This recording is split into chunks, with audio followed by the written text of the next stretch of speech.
Muito obrigado, pastor Abinair, por ceder este servo de Deus, pastor Marcos César, que estará nos abordando o tópico 1, ide por todo o mundo e pregai o evangelho.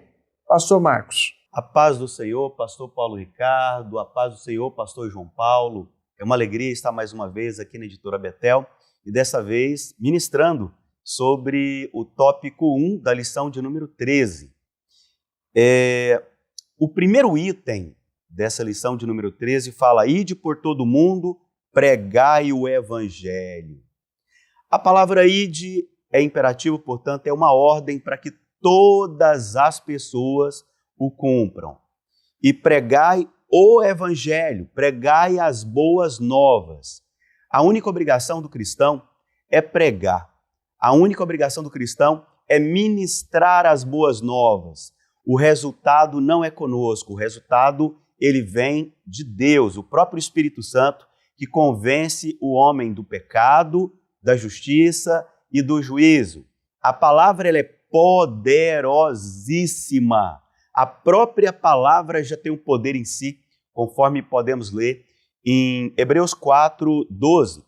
Porque a palavra de Deus é viva e eficaz, é mais penetrante do que qualquer espada de 2 gumes e penetra até a divisão da alma e do espírito e das juntas e medulas e é apta para discernir os pensamentos e intenções do coração.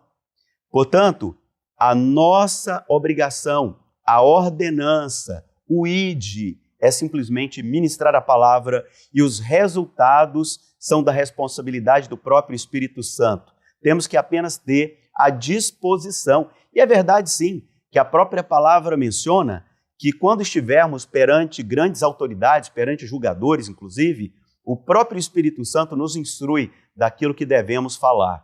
A nossa omissão, sim, é um pecado gravíssimo. É verdade que em Mateus 24:14 fala que e a boa notícia sobre o reino será anunciada no mundo inteiro como testemunho para toda a humanidade e então após isso virá o fim. O nosso comentarista, o querido bispo Abner de Castro Ferreira, ele especifica que a nossa responsabilidade ela é muito grande perante o próprio Deus, perante o próprio reino de Jesus Cristo. E não sabemos a que dia e hora virá o nosso mestre. Como nós não sabemos o dia nem a hora que virá o nosso mestre, é de extrema importância que preguemos a palavra sem titubear. Nós precisamos entender que o nosso mestre poderá vir daqui um dia, daqui um mês, daqui anos, mas ele também poderá voltar hoje. E dentro dessa premissa, nós devemos anunciar a palavra daquele que nos ordenou para que anunciássemos. O tópico 1.1 diz: pregar o evangelho é missão da igreja. Nós temos a missão de pregar o evangelho. Esse evangelho que é boa notícia, esse evangelho que ao ser pregado gera esperança, gera cura, gera libertação. Inclusive, é ao ouvir a palavra que a fé, ela acontece. A fé, ela vem pelo ouvir. E como ouvirão se não há quem pregue?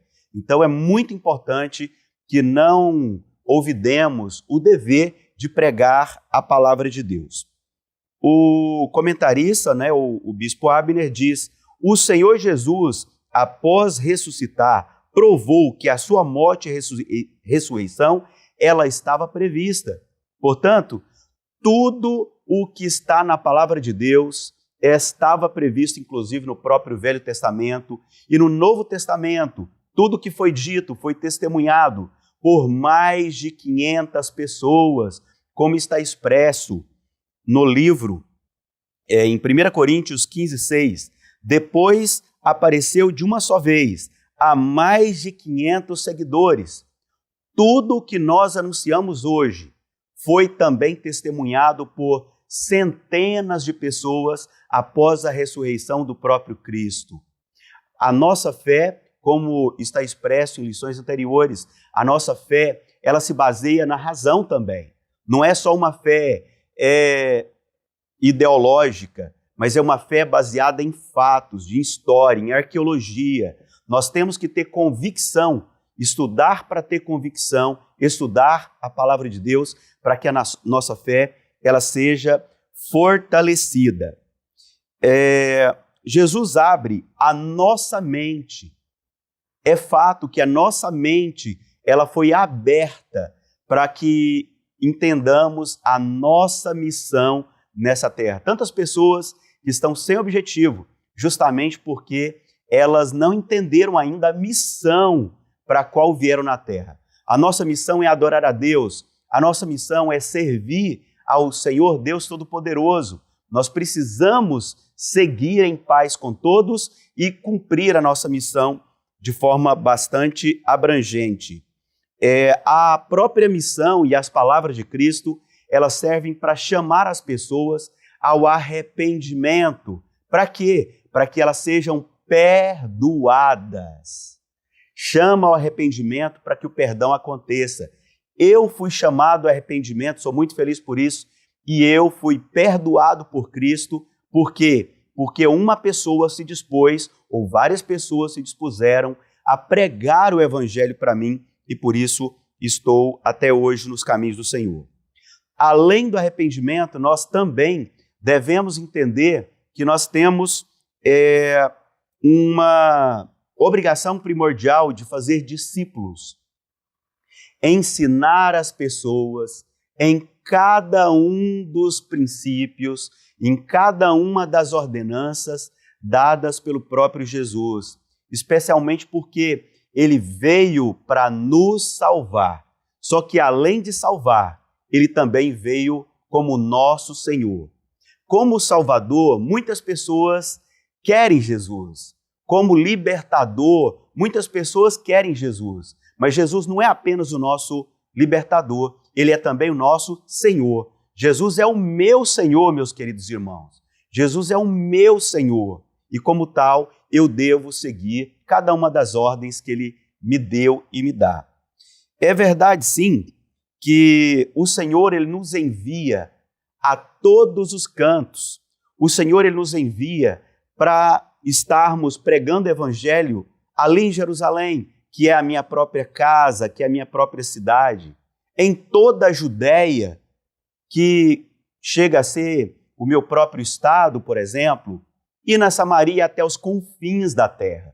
Eu devo estar em todos os lugares pregando o evangelho, falando as boas novas, de forma animada, de forma a ter vida e gerar vida nas pessoas, sem cara amarrada, que eu faça isso não como obrigação, mas de forma voluntária, de forma agradável. E o tópico 1.2 tem algo que me chamou muita atenção, que fala assim, fazer discípulos de todos os povos. Onde eu não posso ir, eu devo influenciar através das redes sociais, através de missionários que estão enviados por toda a terra, através de contribuições, inclusive. É extremamente importante entendermos que é um privilégio pregar o evangelho. É um grande privilégio pregar o evangelho. Além disso, é interessante que o próprio bispo Oídes José do Carmo, que é o presidente da Convenção do Estado de Goiás, numa das lições anteriores, uma das revistas anteriores, ele anuncia da necessidade de que todos sejam abrangidos. Todos devem ser abrangidos. Nós devemos pregar para os de casa, devemos pregar para os nossos vizinhos, através do nosso grupo de influência, mas também não podemos esquecer que toda a humanidade deve ser abrangida pelos nossos projetos missionários. A fé, inclusive, como disse antes, a fé vem pelo ouvir a palavra de Deus. É relevante também destacar que o tópico de número 3, já caminhando para finalizar esse primeiro item, ser testemunha até os confins da terra. Eu me lembro, sim, do próprio pastor Abinair Vargas, que é presidente da Junta Conciliadora do Estado de Goiás, que eu tenho a honra de tê-lo como meu pastor, e ele diz assim, quem tem coração incendiado incendeia. Vou até repetir para você, se eu e você temos o coração incendiado, nós vamos incendiar outras pessoas com essa chama que nós recebemos com o poder que veio sobre nós do Espírito Santo. Tem Atos, inclusive, 1:8, que diz, ao receberem poder, a virtude que há de vir sobre vós, ser-me-eis testemunhas em todos os lugares, começando então em Jerusalém, Judéia, Samaria, e vai até os confins da terra. Um coração incendiado, ele vai incendiar outras pessoas com a alegria, com as boas novas de Cristo. E pregar é em nome de Jesus. Eu jamais posso pregar em meu próprio nome. Devemos pregar em nome daquele que realmente tem todo o poder nos céus e na terra, que é em nome do Senhor Jesus Cristo. Se pregarmos em nosso próprio nome, não vai ter eficácia, porque não há vínculo e o abalizamento do Espírito Santo. Mas se pregarmos em nome de Jesus, realmente acontecerá o que é mais importante, que é a conversão de pessoas e inúmeras outras pessoas serão salvas. Há entendimento que passamos de 8 bilhões de pessoas e mais de 4 bilhões ainda não conhecem Jesus e nós devemos cumprir diariamente a nossa missão. E com isso, finalizo dizendo as palavras do próprio bispo Abner de Castro Ferreira, quando ele expressa que missões é tema prioritário. Missões é tema prioritário. Um fortíssimo abraço aos nossos companheiros, um fortíssimo abraço e um agradecimento à editora Betel que nos convidou a estar ministrando essa lição. Um fortíssimo abraço a todos vocês, aos mais de 100 mil seguidores que tem nesse canal tão importante. E aproveito esse final para convidar todos os goianos, já que estamos aqui representando os goianos, todos os goianos a seguirem, a se inscreverem nesse canal da editora Betel e todos estarmos instruídos sobre os princípios basilares da própria palavra de Deus a ser ensinado nas próximas lições, inclusive. Um forte abraço, até mais.